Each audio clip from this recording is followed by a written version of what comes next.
Melhor forma de usar boldo como remédio para o fígado. Você já sabe que uma das melhores plantas hepatoprotetoras mais conhecidas e utilizadas é o boldo, não é mesmo?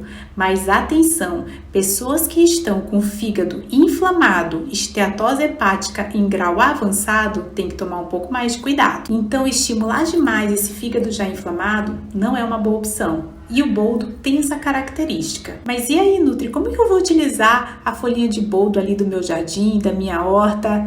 Sempre in natura, nunca na forma de chá. Você vai pegar uma folha de boldo e vai macerar ela, ou seja, coloca em um recipiente, coloca a folhinha já picada, um pouquinho de água e vai macerar, machuca essa folhinha de boldo para extrair as propriedades hepatoprotetoras dele. Aí você coa, adiciona mais um pouquinho de água para ficar em torno ali de 100 ml mais ou menos e toma.